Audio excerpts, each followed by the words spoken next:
Welcome to Embracing the Bold Radio Hour, where we explore the vibrant arts, entertainment, and design scene right here at Valencia College. Join us as we chat with students, faculty, and artists about their journeys, inspirations, and professional experiences. Each episode unveils the creative pulse of our campus, offering insights into the world of artistry and education. Let's delve into the heart of creativity together right here on Embracing the Bold. We're so glad you joined us today, and I'm your host, Rebekah Lane. And today we have Elyse Jardine here from United Arts. It's good to have you, Jardine. Elyse Jardine. Oh, my goodness.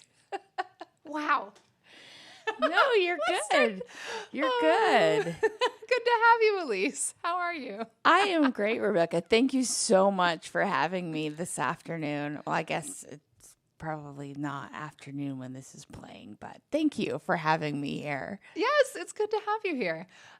So we are pre-recording this in November, but we were pre-recording this to play over the holiday.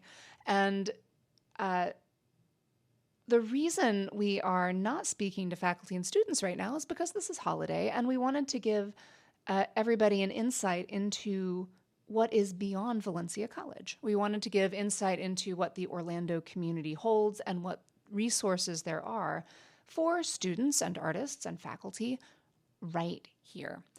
So Elyse is representing United Arts. And Elyse, can you tell us a little bit about what United Arts is?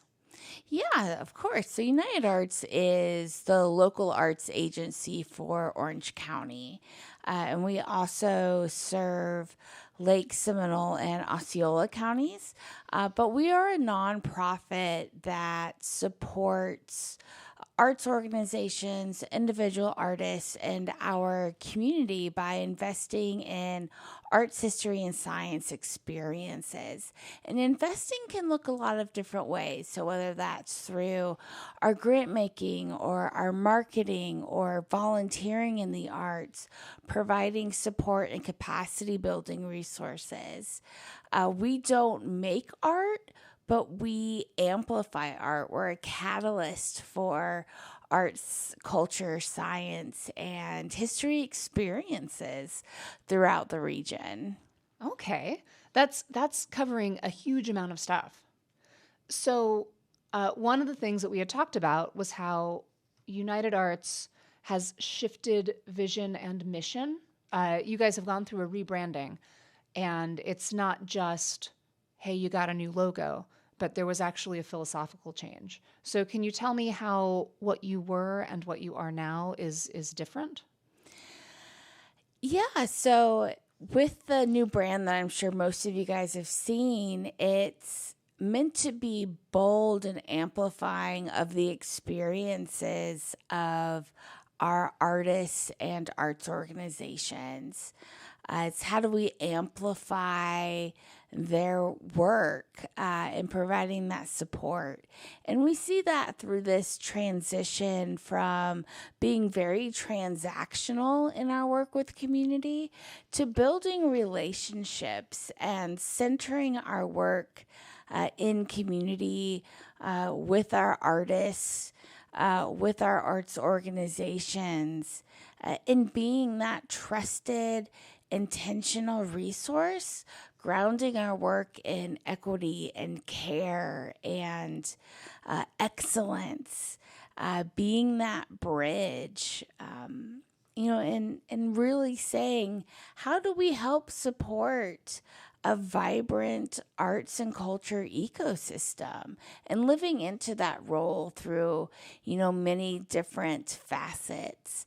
I often say that United Arts kind of operates at the intersection of entertainment, tourism, social impact, economic impact, having a hyper-local presence in our neighborhoods, to having that regional kind of a look and experiences. So there's a lot of different ways that we touch the whole community. That was a lot. So you said that you're centering work in community. So what does it mean when United Arts centers their work in community? Yeah, it's really making sure that everyone has access to the arts, science, and history. So we do encompass what we would consider arts, culture, and humanities in all of our work. But to center in community means that for those experiences to be accessible, to be approachable, to be available, and to speak to the diversity of cultures and experiences that we have, and to also be reflective of that, but to also have our community be a part of that decision-making process and saying what they want to experience, to provide those pathways to different artistic outlets, and really kind of encompass the diversity of our very talented community.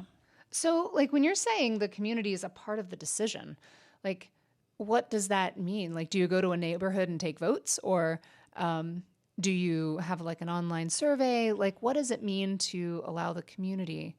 And then again, how are you defining community? Right. Great questions all the way around, and there's multiple different answers depending on the touch point. So for me specifically, so I work within our outreach department, and one of the things that outreach is responsible for is how we distribute funding. So for me, centering community means having them be a part of that decision-making process where they are helping us decide, oh, this is a project to fund, or this is an opportunity to connect with my community to help improve the built environment, or a way to be involved in local business and driving, retail and economic development in my community. So using art as a way to enhance well-being and quality of life and what makes sense for my community. So if we're thinking about connecting art experiences to place, well, if we're putting art in a community center, what experiences does that community want to have in their space? And how are they deciding that? And that's what we mean by centering like community in the decision-making process. I think in terms of how we're defining community, it's, there's multiple different ways. It can be place-based. It can be around a certain art form or discipline. It can be around, human interests or different social identities that we carry, or the intersection of multiple, identities that we, respond to or carry. So there's a wide variety of ways that we're looking at how decisions are being made and how we're connecting with our residents. Okay, that's great. So you're invested in involving the community in the decision-making of the artwork that gets funded. Right. And when you say community, you're talking about neighborhoods, or you're talking about, oh, there's a grant to put something in my community center. How do we connect that decision to the people who use the community center? Mm-hmm. So you're operating on all of those planes. Right. So we're thinking about place. We're thinking about socioeconomic, our social identities, our cultural identities. How are all of those coming together to making sure that, what is being, what's accessible to our communities, what community needs and wants. Great. And how do you decide, like, how do you become a part of that decision-making process? Like, let's say my community center, I really want us to start to have a graphic design program, or I really want us to have a wall that has been painted and now it's beautiful. Is that something that I could connect to United Arts? Yes, absolutely. So there are a number of different ways to make that connection. One is we have the whole outreach team working on going into our different communities at different levels and saying, what does this look like? So between myself and my colleague Beatrice, looking at activating spaces within communities. There's project grant funding to talk about how do we start infusing those ideas with funding, connecting teaching artists to residencies in your community center, and what does that process look like? So there's a lot of different ways to say, hey, I have this idea. How do we make this happen? And thinking about, okay, what resources and doors does United Arts have that we can help facilitate that process and happening? So I don't have to be an artist to leverage the funding that United Arts has access to. No. Ooh. All right. Yeah. So for our project grants, any nonprofit can apply for a project grant as long as that project is rooted in arts, history, or science. So if you're a neighborhood association and you would love programming to come into your neighborhood center, there is an avenue to do that.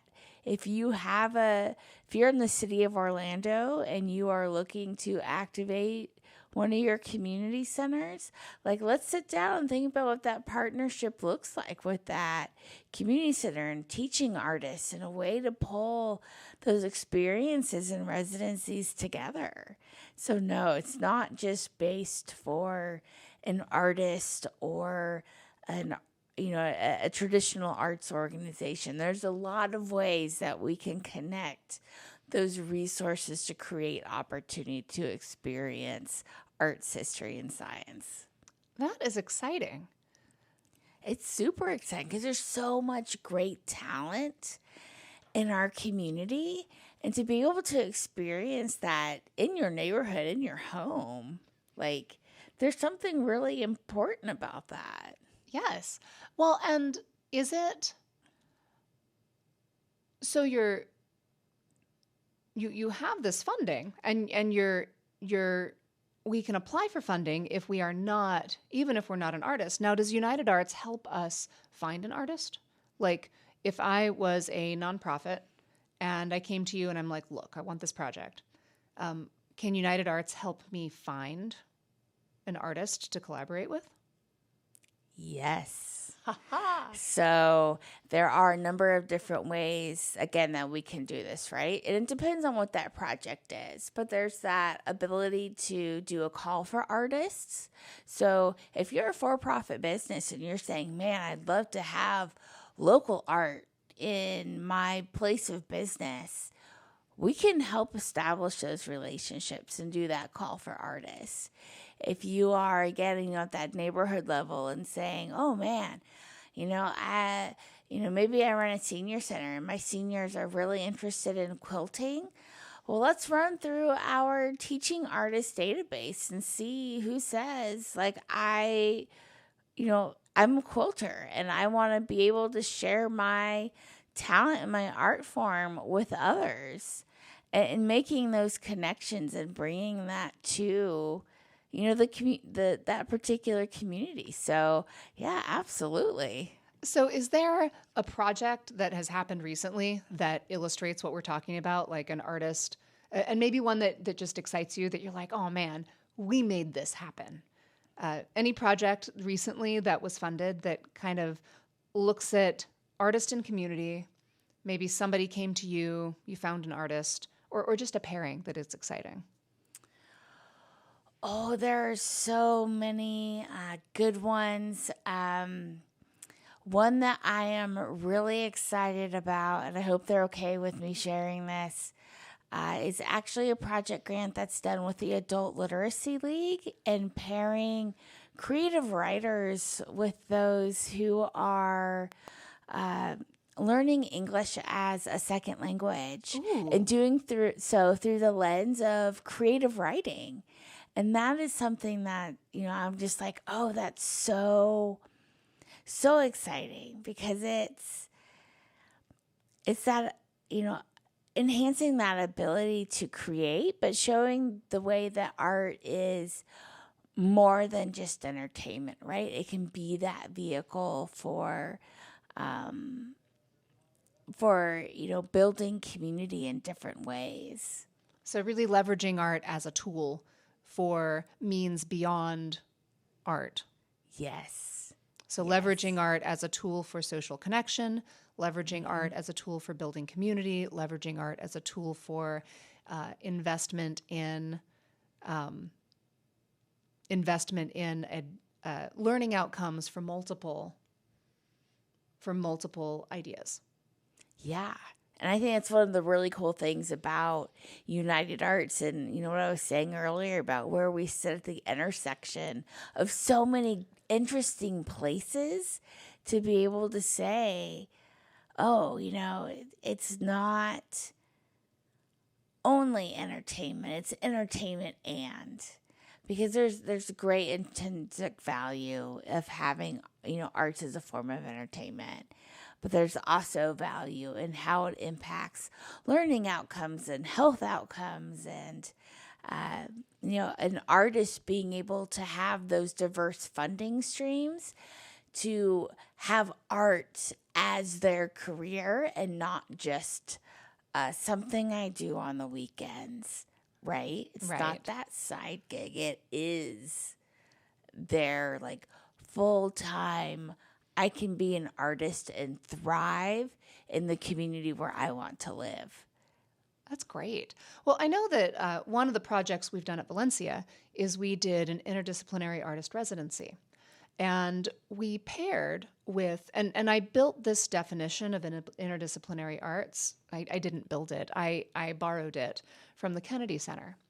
And the Kennedy Center talks about interdisciplinary arts projects, and they put it in 3 different categories. They put it in, so category 1 might be we pair with the art and we leverage the art to create engagement in this other topic.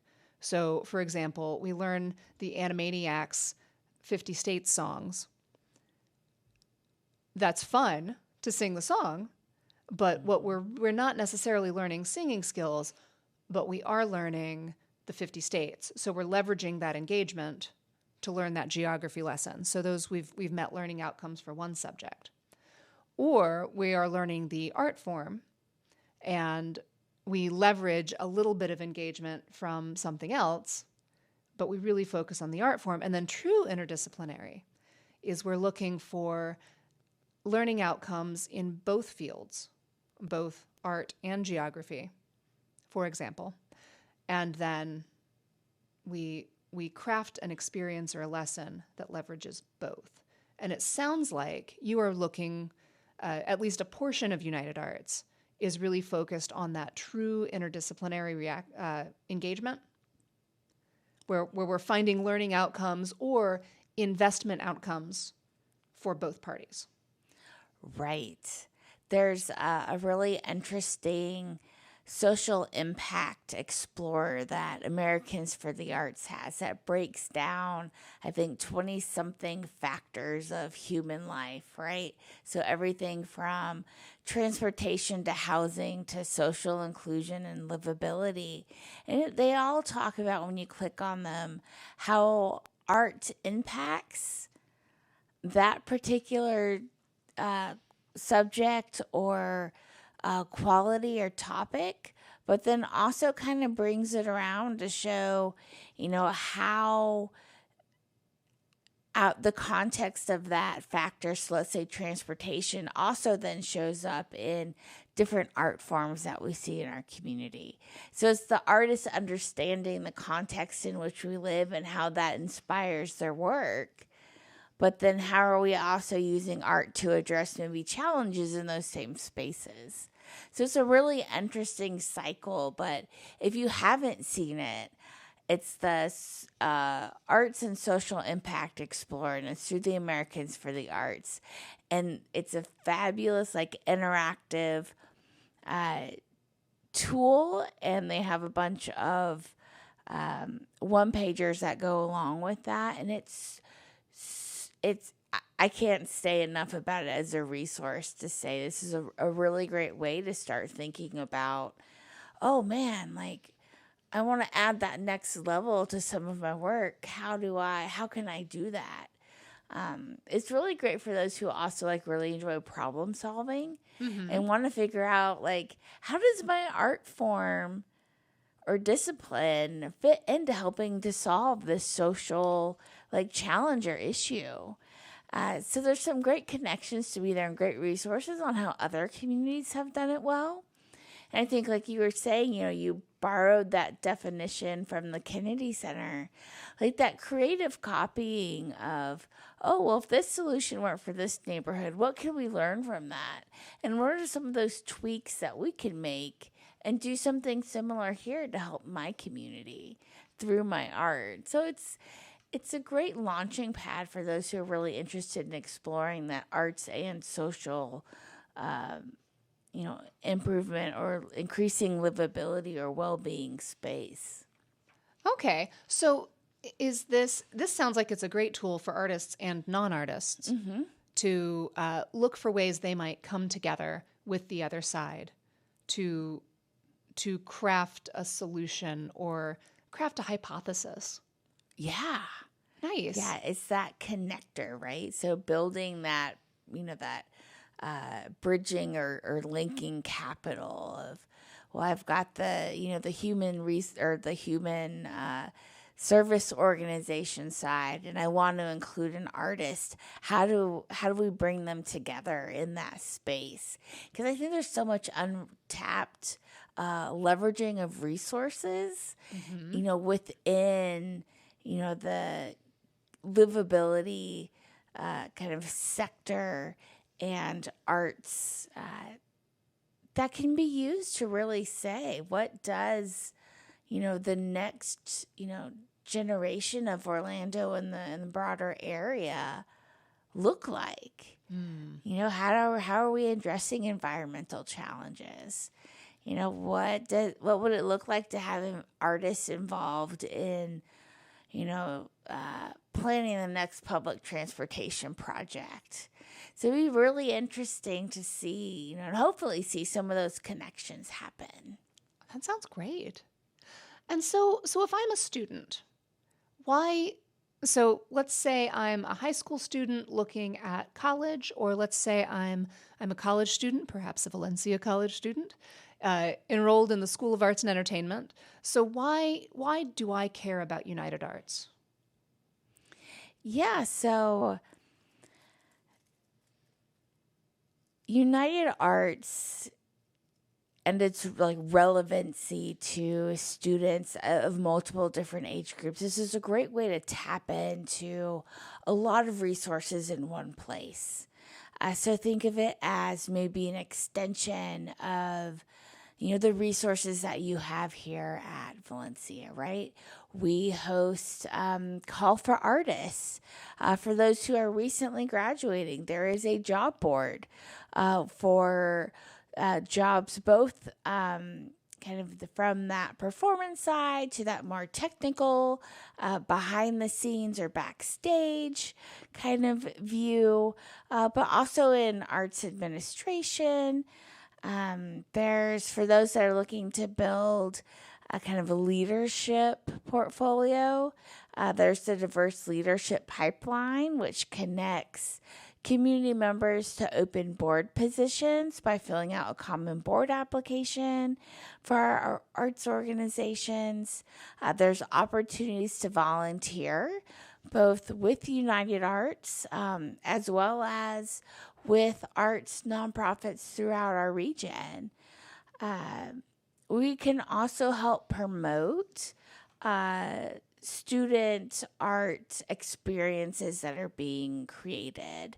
So there's the Arts and Cultural Calendar, which hosts thousands of arts and cultural events throughout a 7-county region, and it's free to sign up for your own profile. So if you are a student improv group and you have a performance that you are doing at the student center and you want the general public to know that, hey, this is happening and you're invited, it is so easy to go on, create that profile, share what is happening, and then that gets picked up by our Discovery newsletter and our Spotlight newsletters. And if it's something that's recurring and it's on the calendar, so the arts and cultural calendar, with enough time with enough lead time, that gets pulled for Artistry magazine, which was Orlando Arts Magazine. So there's, if you're running an open mic night and it's something that happens, every month or every week, and you're able to put it on that cultural calendar 2 or 3 months ahead of time, that gets pulled and put in that magazine. There's also for artists here, there's no reason to say, hey, or no reason why you can't say, hey, I want to pitch a story to Cindy, who's the editor of the magazine, to say this is important, or like a student showcase to say, oh, this is going to be happening in our community, and to highlight both professors and artists and students here and the work that they're doing. So there's a lot of different ways that students can leverage the resources of United Arts. Another one that we're currently building out is understanding who wants to be a teaching artist. So who wants to go into community and share their talent with residents of all ages. So from youth to seniors, we're looking at what does that look like? What opportunities are there? And how do we make those intentional connections? Great. So it sounds like this is relevant to me as a student. In that, you are posting calls for artists. So if I want to participate in an exhibition, or if I want to answer a call, you have a collective board where you do that. Right. You also have a job board. Yes. That is for the community. And that job board includes jobs that might be arts administration, which we're going to talk about in a bit, creative job opportunities, diverse leadership pipeline. I love this, getting the community, the creative community on boards of arts organizations. Mm-hmm. That is huge. Yes. But volunteer opportunities too, and you're also helping promote all of the work through your arts and culture calendar. So that's great. That's a lot of resources that we have access to. Yeah. I think it's something that's been a hidden gem that doesn't need to be hidden anymore. And this is what we were talking about earlier with kind of this new chapter in United Arts' role, and really kind of sharing how folks can become connected and serving as that trusted resource, and understanding that investing in means more than just, oh, here's a grant for this. It's really investing in, human capital, social capital, making those connections, leveraging resources to build a really well-rounded, vibrant, healthy arts community. Well, and it sounds like you're taking those resources to create more interaction rather than here is money to fund a project, go have fun. It is, here's money to fund a project, but now there's going to be a community component to it. We will have a little more back and forth. Right. So being that relational partner, right? Being a partner in the work versus I'm just, versus being very transactional. This is most of us live in this community too, and we want to see our artists thrive in place and our arts organizations thrive. And, being that champion for and being that advocate for and that support for the arts and cultural community is, foundationary to who United Arts is as an organization. Great. So as a student, it sounds like my work might be able to find a place, but it sounds like I might be able to volunteer. So what's the value in volunteering? Like if I'm studying to be a graphic designer, why would I volunteer? Like my goal is to make money doing my work. So why would I invest in volunteering? Yeah, it's a great question. There's that ability to build your portfolio, right? And to have that experience that you can then use to show that, you have that entry-level experience that requires 2 to 3 years of work experience, which everyone stumbles on when they're leaving college for the first time. Mm-hmm. But there's also, so when I think about that example you just said about graphic design, I'm thinking of our emerging arts nonprofits, right? That might be looking for that, refresh in some of their branding or their logo, and they're sitting there saying, man, I'm really passionate about preserving Haitian American art, but designing my logo might not be, my skill set. How can I leverage, the skill set of an artist here in town who also has that same passion, and making those connections. So that could be a potential volunteer opportunity, but that could also be, maybe there is some funding that's, the organization could have for that. So I wouldn't necessarily say that everything is for free, because we want to see artists be paid.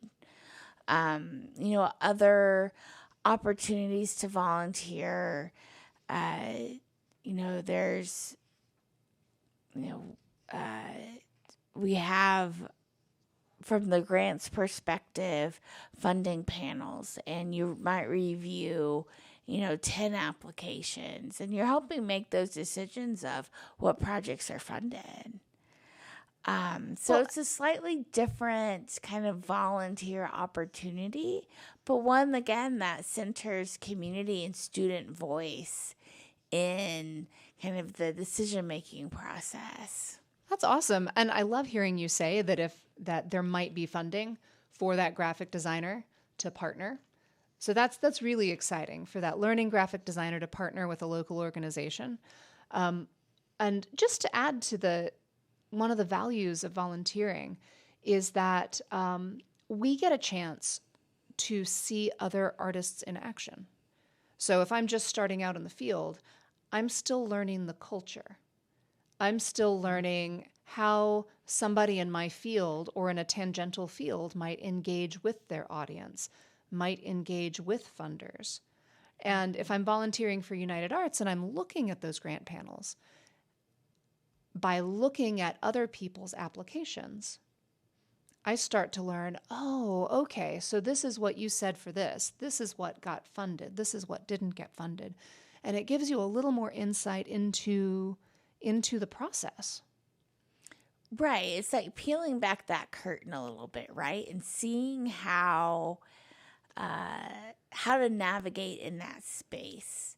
Mm-hmm. And what does that look like in building, that knowledge base. And I think that's something that's really interesting, because once you have that, that's not something that goes away. It's not like once that volunteer opportunity ends that, you forget how to interact in that space, or, it's a skill that you carry with you and continue to develop and evolve. So it's also that learning and capacity building opportunity. And it's a great experience. And then from my standpoint, as part of outreach, once you're a part of the UA family, you're a part of the UA family. like that doesn't end either. So it's that open door policy to say, oh, I'm really interested in X, and even if that doesn't happen here, how do we help find where that does? Mm-hmm. And do we know someone who serves in that space or that's working on a project like that? And how do we help make that soft handoff? That's great. So you're really working as the connector.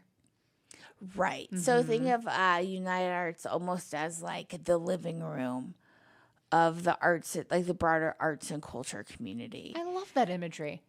Yeah, so it's a great place to like come and connect and to experience, and that open door policy again of saying, I don't know where to look, but this is what I'm interested in. Do you have an idea of where, in our very broad and very, talented and eclectic and diverse arts and cultural community that this might be happening? Because chances are one of us in the office has stumbled across a pocket that is looking at that very same thing. Oh, totally. Yeah. Great. So I love that you talked about jobs, because I know that most of our students are hoping to find work doing what they're studying. I'm sure that if there are any parents listening to this, they are hoping that their child can find work. So what is your view on having a career in the arts? And right now I'm defining arts incredibly broadly, mostly within the definition of what we offer at School of Arts and Entertainment, School of Arts, Entertainment, and Design. We're still getting used to the new name. And that includes everything from the fine and performing arts, but also we're including graphic design, we're including architecture, we're including social media crafting. So all of that. So what is your thought on how studying one of our programs might end in a career or a job? Yeah, that's a great question. And it's really interesting because as someone who didn't study the arts and that doesn't have an arts background, like I work in arts administration. And so there's this entryway into, the arts-based, careers that I think sometimes is a little hidden. And it's interesting to think about how we got to where, we are in our fields. Right. But yeah, thinking about, the creative aspect, social media, architecture, all of that falling within the arts. And what that means, like going back to those broader kind of impact areas. So thinking about working with an architectural firm here in, Orlando who might be interested in affordable housing and using your, background to step into that space, but also incorporate the arts into that. I think our artists and arts organizations here are creative problem solvers. They're facilitators. They have this unique ability to think critically about community challenges and the way that arts can be a vehicle in solving and addressing those challenges. And so I think about how that even opens up the job field even more, right? So, having artists in residency at hospitals, having artists in residencies at senior centers or community centers, thinking about what it is to have, an arts planner or a creative placemaking position within government. What does it look like for someone who's loves the art and is a consumer of art, but who's maybe business and finance is my jam. Every single one of these arts nonprofits, they all need someone who can help with our 990s, with our audits, with our bookkeeping, with our, with our finances and accounting.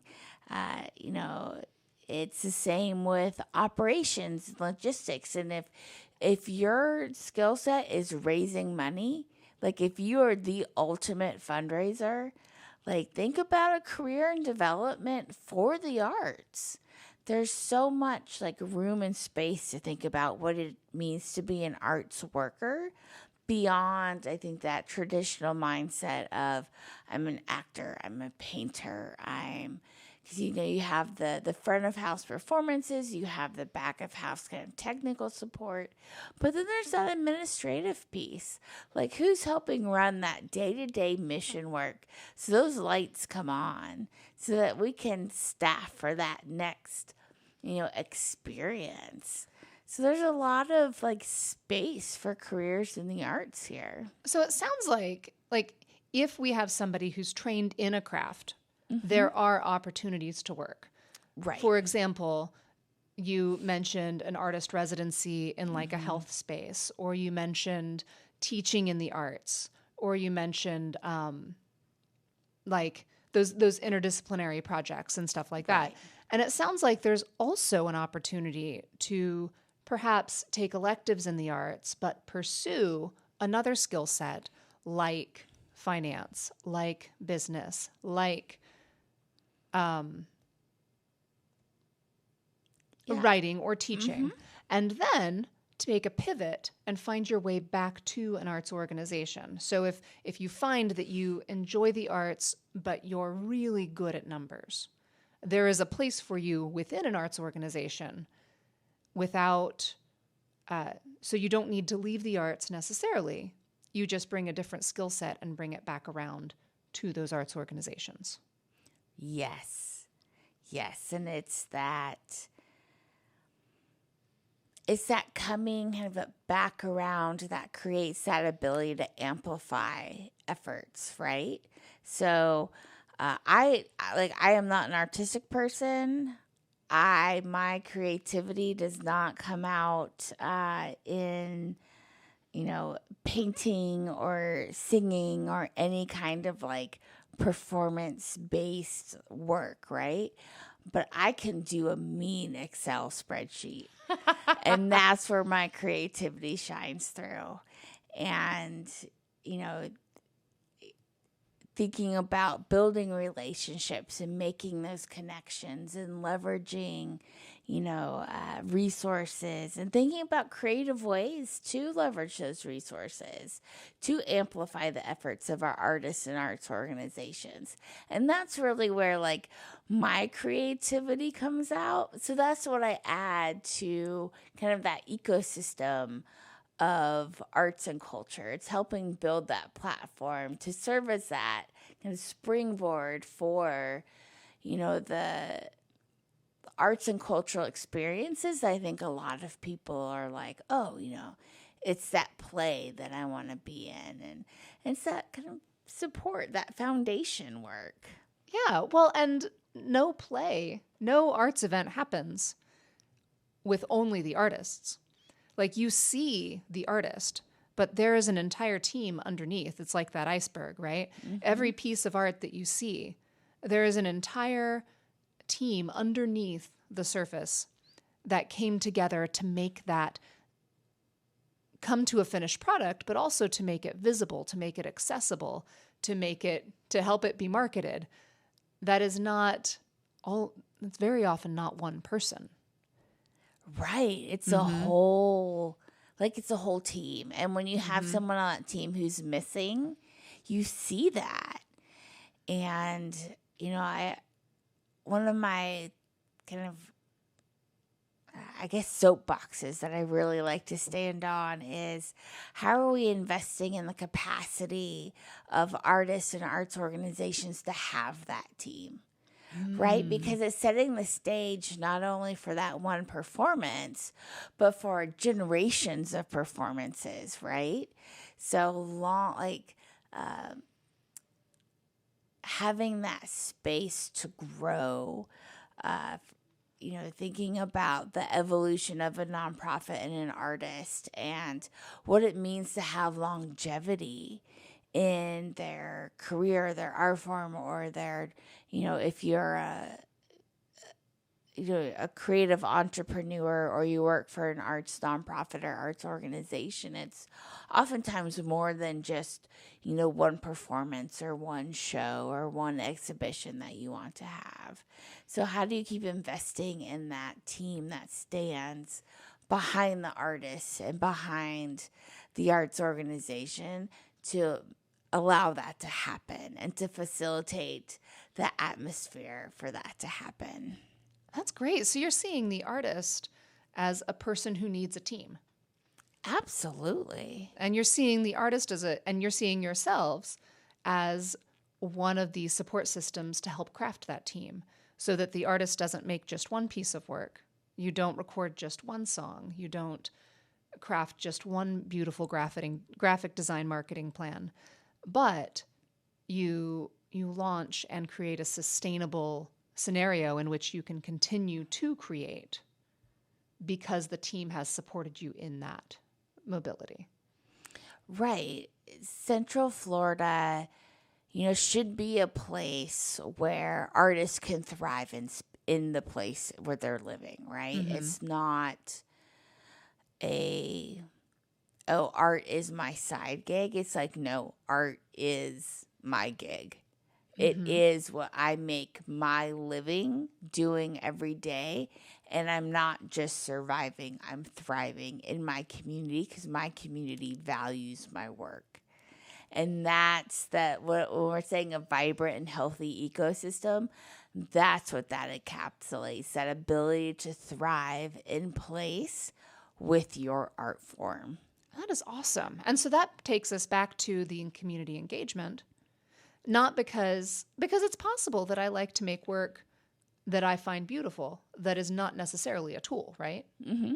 Absolutely. But with that community engagement, you start to engage the audience, they invest in your work, and then once you've created that relationship, you can springboard that into crafting not only work that serves them, but also work that serves your vision.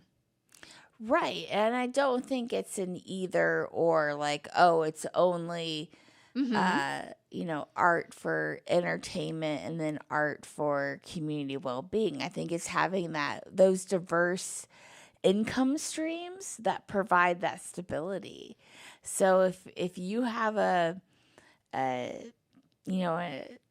art show in mind that, you are a photographer and you are, showing your work of, the sweltering summer heat in Florida, and you're doing that show and it is, purely for, your expression, like, yes.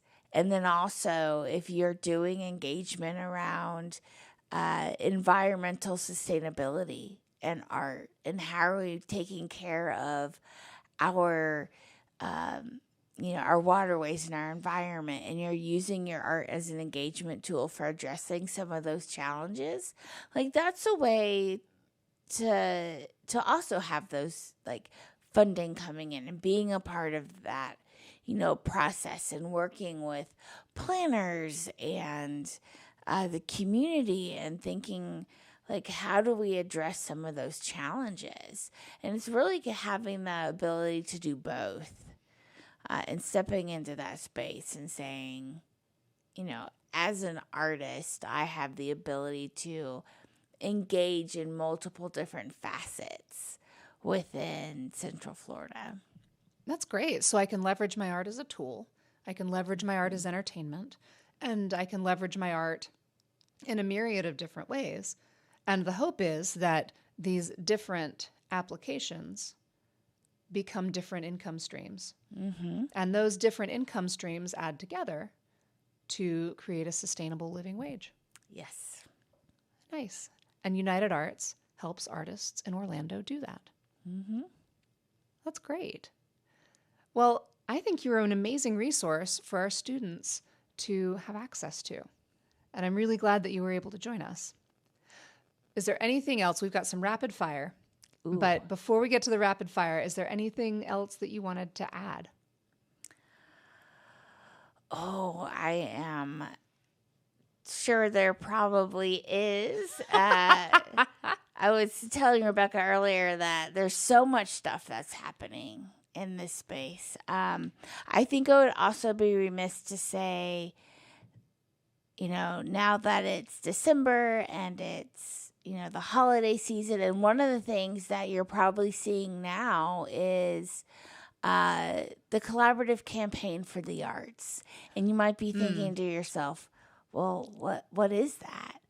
And that's when United Arts and 30, there might even be 40-something arts organizations were all raising money collectively to support the arts and culture system for this next year. So if you're out and about and you're seeing the collaborative campaign and you're seeing United Arts and our cultural partners logos, we are currently working, in that space to raise funding to bring next year's arts and cultural experiences to the community.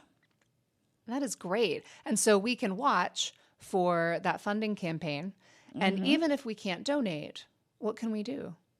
Yeah, you can share that opportunity to donate if you have. So it's a great way. There's multiple different, organizations that are involved. So if you have a particular favorite, there's ways to say, this is happening, or to share the opportunity with your friends, with your family. There's no size gift that's too small. And during campaign season, United Arts actually matches 15% of what our partners raise. So it's a way to increase that gift. That's great. So that's a great way to be a part of the creative and art community, just simply by going, hey, I want this to be here. So it's kind of like voting with your dollar. It is. And even if it is $1. Hey, it's a great stocking stuffer, right? Oh, yeah. So just any little piece of that, that gift, or, the ability to even highlight that it's happening in our community.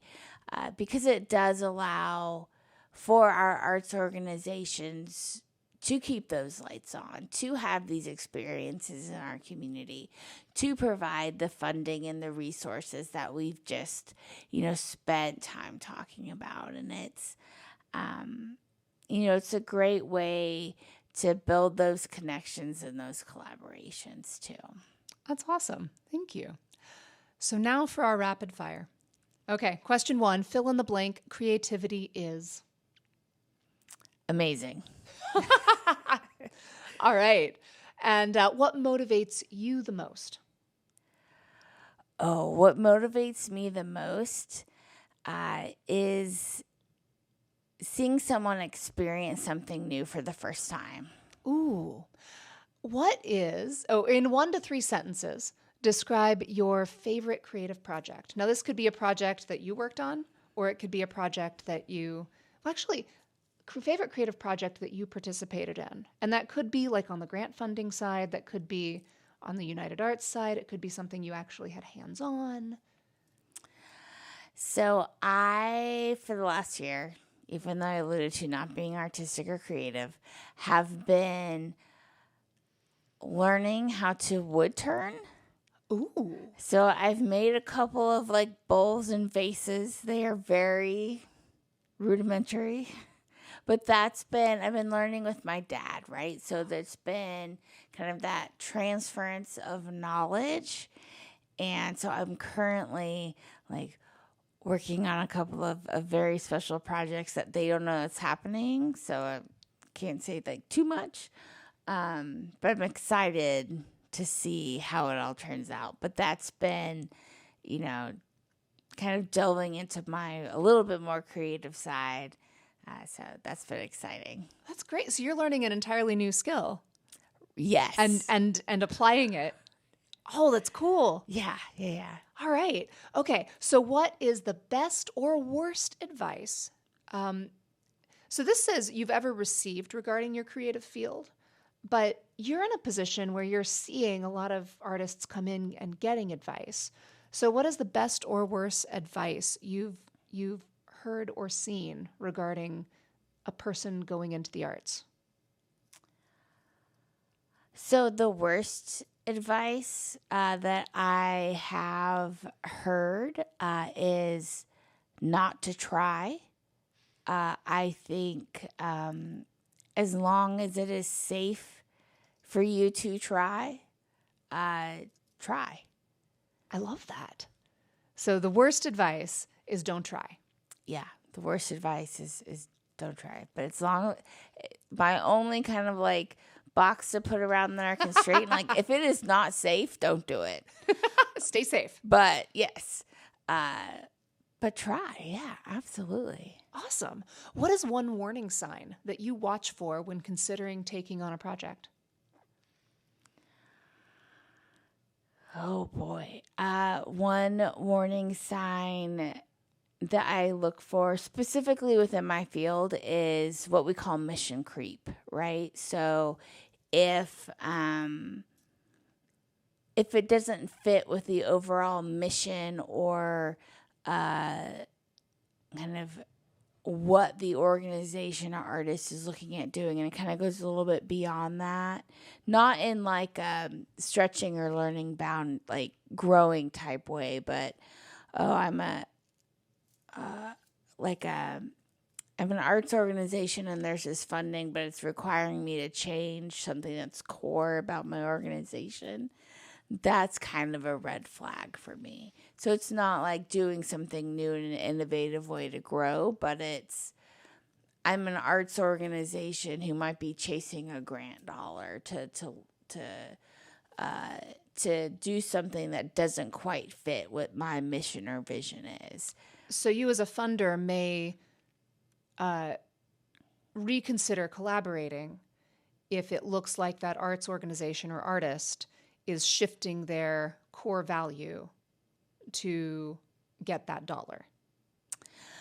Yeah, well, our hope is that our work is broad enough that it doesn't cause mission creep. Mm-hmm. I think what we're really looking for is if someone comes to us and says, oh, what about this resource from the NEA or the state or another funder? It's kind of like, well, making sure that like really fits, right? Because we don't want to see them lose the essence of what they're doing. We don't want to see an artist lose themselves in a process that might not be the right fit. Ooh, that's really important. All right. How do you stay current in your practice? So, and this could be in your wood turning, but this also could be like within United Arts, within your role as a grant maker and community outreach. How do you stay current? So I am what you would consider a lifelong learner. I love staying connected. I just got back from a national conference, a lot of really cool ideas. And so now I'm thinking about, well, how would this look here? And how would this fit into our work to make our work better? So that's one way. I also am a big fan of like journaling and helping, use the page as a way to cross-pollinate ideas and to say, oh, it might not be a best practice yet, but it could be a promising practice. So that's, some of the things that I love to do. All right. And let's see. I think we have time for one more and really quick. You're creatively blocked, but the deadline is real. How do you get unstuck? Oh, it goes back to that journaling thing, right? Yeah. 3 pages, just conscious like flow of words. And once I get to the end of the 3 pages, usually there's some kind of like opening moment in the clouds. And it's just like, okay, there's a path forward, right? It's physically taking that block and moving it somewhere else. Awesome. So journaling is a Yeah. major tool. Absolutely, for me, yes. That's fantastic. Elyse, I'm so glad you joined us today. Thank you so much. Well, thank you. I've had a blast, and I'm hoping that, others have enjoyed learning about United Arts and what we do. I am sure they did. You guys are such a valuable community resource. Thank you. Thank Yeah. you. And I invite everyone to come check out what, resources we have and to connect with us. Again, that open door policy, anything that we can do to support and to make those soft handoffs, we're here for. That's fantastic. All right. And you can check out the School of Arts and Entertainment calendar. Our events are actually listed on the United Arts and Cultural Calendar. So you can find us on our website, valenciacollege.edu/arts, or you can find us on that United Arts calendar too. And then you'll find a myriad of other events. I hope you're having a fantastic holiday, and we will see you next time on Embracing the Bold. Oh, I thought the theme song was going to happen there. Let's try that again. We will see you next time on Embracing the Bold.